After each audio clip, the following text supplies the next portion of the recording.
BA part first year की class में सभी बच्चों का स्वागत है। तुम्हारे कोर्स में बच्चों महाकवि भास द्वारा लिखी गई रचित रचना स्वप्न वासुदत्तम लगाई गई है। ये स्वप्न वासुदत्तम जो एक नाटक है, उस नाटक को 6 अंकों का नाटक है ये, उसको तुम्हारे कोर्स में लगाया गया है। ये उदयन और इसका जो मुख्य पात्र है, नायक है, वो उदयन है और वासुदत्ता उसकी प्रेमिका है और उपनायिका के रूप में पद्मावती है इसमें, और मंत्री योगेंद्रन भी इसमें मुख्य भाग एक उसका भी विद्यमान है। यह स्वप्न वासुदत्तम जो है भास के जितने भी नाटक, जो भास की जितनी भी कृतियाँ लिखी हुई है भास ने, उनमें सबसे ही श्रेष्ठ और सबसे अधिक खूबसूरती के साथ सबसे अधिक जिसमें भाव प्रवणता विद्यमान है, इस प्रकार की नाट्य रचना है। और चूंकि ये नाटक है तो जैसे नाटक में पात्र होते हैं, एक के बाद एक पात्र आते हैं और चले जाते हैं, उसी प्रकार से स्क्रीन पे मतलब एक सीन, एक दृश्य होता है, दूसरा दृश्य होता है। इसी प्रकार से इसमें भी दृश्यात्मक तरीके से आपके स्वप्न वासुदत्तम में दृश्य विद्यमान है। और 6 जो हैं इसके अंक हैं, 6 अंकों का ये एक नाटक है। ये जो तुम्हारे स्वप्न वासुदत्तम महाकाव्य जो लगाया गया है, भास के द्वारा जो पहले एक नाटक लिखा गया था प्रतिज्ञा योगेंद्रन। प्रतिज्ञा योगेंद्रन जो नाटक है वो उसके बारे में अगर हम बात करें तो उसके अगले शेष भाग के रूप में ही यह वाली जो रचना है वो भास के द्वारा लिखी गई है। अगर हम इसके अंकों की बात करें तो इसके अंकों की कथा वस्तु को अगर हम संक्षेप में देखें तो प्रथम अंक जो है, प्रथम अंक में जो राजा उदयन है उसका जो मंत्री होता है, प्रधानमंत्री योगेंद्रन वो है, और योगेंद्रन जो है उसका मंत्री, वो राजा जब उसको पता चलता है कि उसके जो राजा हैं उदयन, उस पर कोई हमला करने वाला है और उसको शक्तिशाली बनाने के लिए उसको मगध नरेश की पुत्री के साथ, जो कि पद्मावती है, उसके साथ उसका विवाह करवाना जरूरी है, मगध के साथ अच्छे संबंध बनाना जरूरी है। तो ऐसी परिस्थिति में चूंकि वो जानता था कि राजा अपनी पत्नी वासुदत्ता से बहुत प्रेम करते थे तो वो नहीं करेंगे, तो वो ऐसी परिस्थिति में एक लावणक नाम के गाँव में वासुदत्ता के जल के मर जाने की झूठी अफवाह फैला देता है। और इस अफवाह को सुनकर राजा बहुत, इस बात को सुनकर राजा उदयन बहुत शोक मनाते हैं, किंतु फिर योगेंद्रन जानता है कि अब वो विवाह के लिए तैयार हो जाएंगे, तो इस प्रकार की वो कूटनीतिज्ञ काम वो करता है। इसके पश्चात वो क्या करता है मंत्री योगेंद्रन कि वासुदत्ता को मगध के नरेश की जो पुत्री पद्मावती, जिसके साथ की वो विवाह करवाना चाहता था अपने राजा का, उसके पास ले जा करके धरोहर के रूप में एक छद्म वेश में, छुपे हुए वेश में, कि ये मेरी बहन है अवंतिका और मैं एक ब्राह्मण हूँ, सन्यासी हूँ, तो कुछ समय के लिए मैं जा रहा हूँ, तो आप इसको धरोहर के रूप में अपने पास रख लो। यह कह के वो उसको उसके पास छोड़ करके चला जाता है। और फिर उसके बाद दूसरे अंक में जो है ये बताया गया है कि किस प्रकार से पद्मावती का और वासुदत्ता का, जो कि वासुदत्ता छुप करके उदयन अवंतिका के रूप में छुप कर उसके पास रह रही थी, उन दोनों का बहुत अच्छा संबंध बन जाते हैं, बहुत अच्छे एक दूसरे से वो हिल मिल जाती है।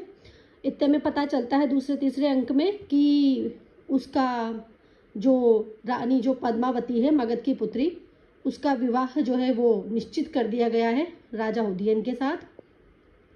यह बात जब वासुदत्ता सुनती है, हालांकि उसे ये सब पूर्व योजना के अंतर्गत पता था, किंतु वो अपने पति का किसी और के साथ विवाह हो रहा है ऐसा जान करके बहुत दुखी हो जाती है, मन ही मन शोक मनाती है। फिर भी वो माला गूंथती है, उनके विवाह के लिए माला गूंथती है, और इस प्रकार से वो शोक भी मनाती है। इस प्रकार का इसमें घटनाक्रम आगे चलता रहता है। चतुर्थ अंक में भी इसी प्रकार से एक जगह राजा एक लता कुंज में बैठे होते हैं, वहाँ पर वो विदूषक, जो बसंतक नाम का विदूषक इस नाटक में है, उस विदूषक से बात कर रहे होते हैं, और वहाँ पर वो बताते हैं कि वो अभी भी, विदूषक उनसे पूछता है कि आपका मन, इनके विवाह जो हो चुका है पद्मावती से उनका विवाह, कि आपको अभी भी वासुदत्ता की याद आती है या पद्मावती आपका ज़्यादा प्रिय है? तो वो बताते हैं कि पद्मावती से मैं प्रेम अवश्य करता हूँ, किंतु वासव दत्ता में जो मेरा मन अनुरक्त है वो अभी भी नहीं छूट पा रहा है। यह सब वासव दत्ता सुन लेती है और सुनकर अत्यंत प्रसन्न होती है। अगर हम पंचम अंक की बात करते हैं तो पंचम अंक के आधार पर ही जो घटनाक्रम है पंचम अंक का, उस घटनाक्रम के आधार पर ही इस नाटक का नाम स्वप्न वासव दत्तम रखा गया है। पंचम अंक में पद्मावती जो है पता चलता है कि वो शिरो व्यथा से पीड़ित है, अर्थात उनके सिर में अत्यंत दर्द हो रहा है। और राजा को जब इसकी सूचना मिलती है और साथ ही साथ वासव दत्ता को भी इसकी सूचना मिलती है, तो ऐसे में पता चलता है उन दोनों को कि वो समुद्र ग्रह में कहीं उसकी सैया लगाई गई है, वो वहाँ पर आराम कर रही हैं और उनके सिर में भयंकर दर्द हो रहा है। तो ऐसी परिस्थिति में राजा वहाँ समुद्र ग्रह में जाते हैं। वहाँ पर थोड़ा अंधेरा सा है, एक दीपक टिमटिमा रहा होता है, थोड़ा इतना उजाला नहीं होता है।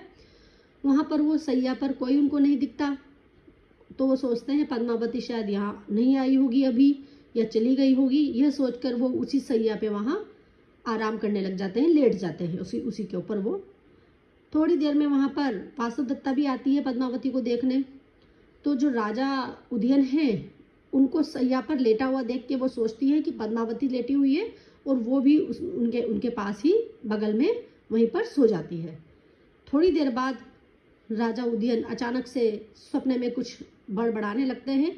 वो वासव दत्ता को याद करने लगते हैं और स्वप्न में ही वासव दत्ता को जब वो याद करते हैं तो वासव दत्ता को पता चल जाता है कि ये तो राजा उदयन है और वो कुछ कुछ बोल करके उनकी बातों का जवाब देने लगती है। इस प्रकार से उनका वार्तालाप होता है। फिर वासव दत्ता जब समझ जाती है तो वो वहाँ से उठ करके एकदम से जाने लगती है और उसके पीछे एकदम राजा दौड़ के जाते हैं। फिर उसके बाद विदूषक आता है, तो वो विदूषक से कहते हैं कि देखो वासव दत्ता अभी मरी नहीं है, जीवित है और अभी वो मेरे साथ थी, मैंने उसके हाथ के स्पर्श को महसूस किया है। तो ऐसी परिस्थिति में विदूषक उनसे कहता है कि ये आपका भ्रम है, ऐसा कुछ भी नहीं है और आपके मस्तिष्क में अभी भी वासव दत्ता की यादें ताजा है, आपको इसलिए ऐसा प्रतीत हो रहा है। तो इसी घटनाक्रम के आधार पर स्वप्न वासव दत्तम इसका नाम रखा गया है। और इसका जो षष्ठ अंक है बच्चों, छठा अंक जो है, छठे अंक में एक इस प्रकार का कथानक है छठे अंक का कि वासव दत्ता के जो माता पिता हैं वो एक उपहार में एक चित्र भेंट करते हैं राजा उदयन को। उसमें उस समय पद्मावती भी वहाँ होती है। पद्मावती जैसे उस चित्र को देखती है तो पहचान जाती है कि यह तो वही महिला है, उसी महिला से मिलती जुलती है जो अवंतिका के रूप में मेरे पास रहती है। तो वो राजा से ऐसा कहती है। जितने में ही वो सारा घटनाक्रम बता देती है कि किस प्रकार से एक व्यक्ति उनके पास आया था और धरोहर के रूप में उसको छोड़ गया था। एक मेरी दासी है अवंतिका, उसका नाम है और ये बिल्कुल उसके जैसी लगती है। उसी समय वहाँ पर योगेंद्रायण मंत्री भी आ जाते हैं और रानी पद्मावती से अपने धरोहर के रूप में रखी गई अपनी उनकी बहन वासव दत्ता को, जो कि छद्म वेश में अवंतिका के नाम से रहती थी, उसकी मांग करने लगते हैं। तब वासव दत्ता प्रकट होती है और अंत में सभी को पता चल जाता है। योगेंद्रायण अपनी नीति जो उन्होंने कूटनीतिक जो चाल चली थी कि किस प्रकार से वासव दत्ता के झूठे जल के मरने की खबर फैला दी थी, उसके बारे में राजा को बताते हैं कि है स्वामी, ये आपके फ़ायदे के लिए ही मैंने किया था और ये सब मैंने आपके अच्छे के लिए किया था। राजा समझ जाते हैं और वासव दत्ता को भी अपना लेते हैं और पुनः जो है उन सब का खुशी खुशी रहने रखते हैं, उनका मिलन हो जाता है। तो इस प्रकार से ये 6 अंकों की एक रचना है। इसमें सारी नाटक वाली विशेषताएं विद्यमान है। पाठ्यक्रम में जो तुम्हारे एग्ज़ाम के पेपर्स हैं उसमें इसमें से श्लोक पूछे जाएंगे। बीच बीच में इसमें कुछ कथानक आपस में वार्तालाप भी है। तो अब हम इसको कल से इसको प्रारंभ करेंगे। प्रथम अंक से हम इसको पढ़ना प्रारंभ करेंगे बच्चों।